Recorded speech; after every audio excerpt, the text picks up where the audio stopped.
السلام علیکم ورحمۃ اللہ وبرکاتہ۔ بسم اللہ الرحمن الرحیم۔ الحمد للہ رب العالمین،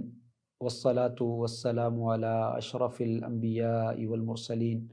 وعلی آلہ وصحبہ ومن تبعہم بإحسان الی یوم الدین۔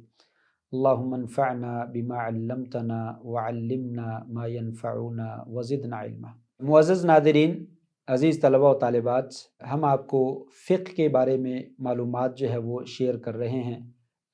فقہ میں موجودہ وقت میں ہم جو ہے وہ طہارت کے مسائل آپ کے سامنے ڈسکس کریں گے۔ طہارت کے مسائل میں عموماً جو ہے وہ پانی کے مسائل کا ذکر آتا ہے کہ پانی، کون کون سے پانی جو ہے وہ طاہر ہیں اور کون کون سے پانی جو ہے وہ نجس ہیں، کن پانیوں سے طہارت حاصل کی جا سکتی ہے، یہ مسائل ہیں۔ اسی طریقے سے پھر نجس چیزیں جو ہے وہ کون سی ہیں، اور پھر انسان کے اوپر وہ کون سی کیفیتیں ہیں جن میں انسان کو نجس جو ہے وہ قرار دیا جاتا ہے اور اس کے لیے طہارت کی ضرورت رہتی ہے، اور پھر قضائے حاجت کے جو ہے وہ آداب ہیں کہ قضائے حاجت کے جو ہے وہ آداب کیا کیا ہیں، اور پھر اسی طریقے سے عورتوں کے مسائل ہیں، ان میں حیض کے مسائل ہیں اور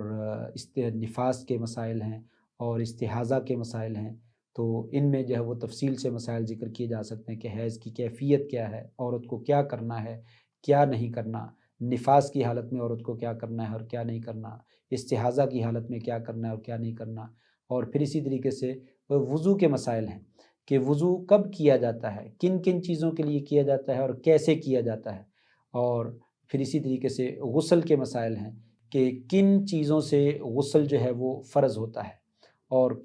کب جو ہے وہ غسل کرنا انسان کے اوپر لازم ہوتا ہے، اور پھر جو شریعت نے غسل واجب کہا ہے، یہ غسل واجب کا طریقہ کیا ہوتا ہے،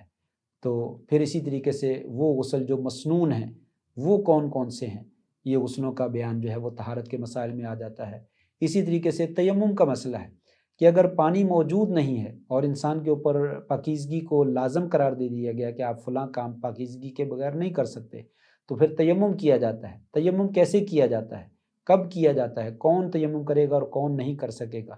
یہ مسائل جو ہے وہ طہارت کے مسائل ہیں جو ہم اس دور میں جو ہے، اس وقت میں جو ہے وہ آپ کے ساتھ ڈسکس کریں گے اور شیئر کریں گے۔ ہمارا طریقہ کار یہ ہوتا ہے کہ ہم ان مسائل کو ذکر کر کے اہل علم کے اقوال نقل کریں گے کہ اہل علم جو ہے انہوں نے اس مسئلے کے بارے میں کیا ہماری رہنمائی کی ہے۔ علماء کا آپس میں اختلاف ہوتا ہے، کوئی آدمی جائز کہتا ہے، دوسرا ناجائز کہتا ہے، کوئی واجب کہتا ہے، کوئی سنت کہتا ہے، تو ہمارا یہ فقہ المقارنہ ہے، فقہ المقارن ہے کہ اقوال کا جائزہ لیا جاتا ہے کہ تمام علماء کے اقوال نقل کر دیے جاتے ہیں، پھر ان اقوال کے بعد ان کے دلائل کا تذکرہ کیا جاتا ہے کہ پہلے قول کی دلیل یہ ہے، دوسرے کی دلیل یہ ہے، تیسرے کی دلیل یہ ہے، پھر اس کے بعد جو ہے اس کا محاکمہ اور مناقشہ جو ہے وہ کیا جاتا ہے کہ کس کا قول جو ہے وہ دلیل کے اعتبار سے قوی ہے، پھر ہم اس قول کو جو ہے وہ ذکر کرتے ہیں کہ یہ قول صحیح ہے، اس پہ عمل کیا جائے۔ تو یہ طریقہ کار ہے فقہ پڑھنے کا، دراسہ کا، فقہ المقارن جسے کہا جاتا ہے۔ عموماً بین الاقوامی یونیورسٹیز میں جب فقہ پڑھائی جاتی ہے تو اسی طریقے سے پڑھائی جاتی ہے جس کو فقہ المقارن کہتے ہیں، کہ ہم موازنہ کرتے ہیں کہ اس مسئلے میں کتنے اقوال ہیں اور ان کے دلائل کیا ہیں اور ان میں سے دلیل کے اعتبار سے کون سا قول جو ہے وہ راجح ہے۔ تو یہ ہم مثال جو ہے وہ راجح دلیل کے اعتبار سے ذکر کریں گے۔ تو اس کا فائدہ کیا ہوتا ہے؟ ایک تو معلومات ہیں، دینی معلومات انسان کو جو ہے وہ حاصل ہوتی ہیں، یہ اس لیے پڑھائی جاتی ہے۔ دوسرا یہ ہے کہ طہارت، فقہ الطہارہ، یہ تو انسان کی روزمرہ کی زندگی کی ضروریات ہیں،